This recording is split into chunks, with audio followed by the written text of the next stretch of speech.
Issues have already been raised about Delaware, and I have a lot of respect, as does everyone in this room, for Senator Coons and his views of who should, his ability to weigh in on who should be a judge in his state. But I'm going to put that aside. I know that's been raised, and I'm very concerned about that. I want to lead with what Senator Schmidt was asking about, and that is the Justice Scalia's comment that our Constitution separates powers to prevent the centralization of power in one person or one party, because when power is centralized in one person, the game is over, that's his words, for rights. So President Trump has claimed, quote, I have an Article 2 where I have the right to do whatever I want as president, end quote. He said that as recently as on August 26, he said, I have the right to do anything I want to do. I am the president of the United States. Do you believe that the president is able to do, quote, anything he wants to do? Senator Klobuchar, of course, it's not for me to comment on individual, statements really by anyone else. The matter of presidential discretion, as this body knows, within Article 2 in the executive power, there are a number of responsibilities that the executive has within which the executive has full discretion. Okay. I'm just asking you if you think under our Constitution, the president has the right to do anything, as he said, he wants to do. Well, I suppose it depends. I don't know. I suppose it depends on the context of the remarks. Is kind of it was with respect my point. If we're talking about a pardon decision, if we're talking about nomination decisions, there are many ways in which the president has full discretion. But you will not say that he doesn't have the power to do whatever he wants to do under the Constitution. He said anything he wants to do. He said the right to do anything I want to do. That's what he said. Well, Senator, I guess I'm saying that presidential discretion depends on the context of the situation. You mentioned before separation of powers. Of course, also like we've talked about today, Congress has a lot of power. You won't say it, so I guess the answer is clear. So last October, you told a group of students that you believe that, quote, presidents are actually too weak, end quote. That's at Yale.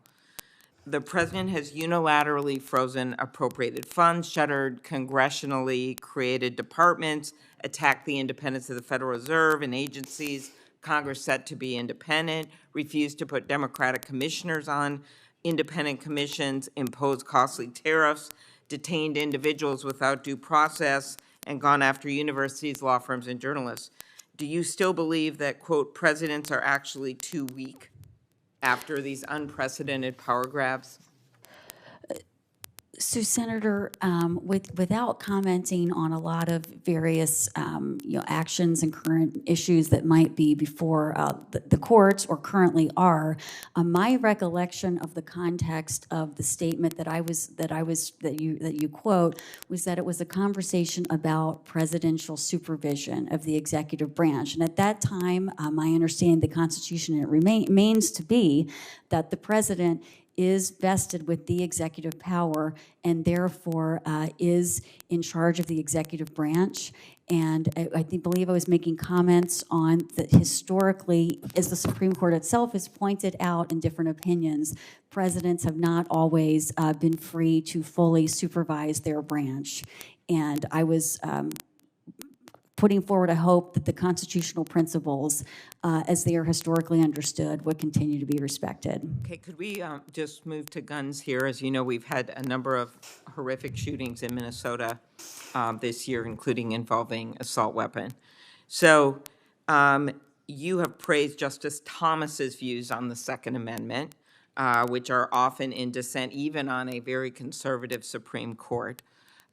What is your understanding of the Second Amendment and whether Congress is permitted to pass laws to regulate the sale of guns? And I ask that because Scalia actually said, like most rights, the right secured by the Second Amendment is not limited. The right was a right to keep and carry any weapon whatsoever, was not a right to keep or carry any weapon whatsoever. And Thomas was the only one who struck down a law to stop domestic abusers from possessing a gun, legislation I worked on.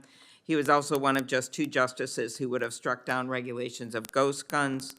and in June 2025, he would have taken a case challenging Maryland's assault weapons ban. So what I want to know is, given that you've praised him, what is your view on your understanding of the Second Amendment and whether Congress is permitted to pass laws to regulate the sale of guns in any way? So, Senator, I want to be careful, as in all my answers, of not straying into commenting on something that could come before me as a judge, but I agree with this, or would follow Supreme Court precedent that there is an individual right to bear arms, and that in looking case-by-case basis, it's important to look at the history and tradition of what the regulation of guns was at that time. And so if a case came before me raising that question,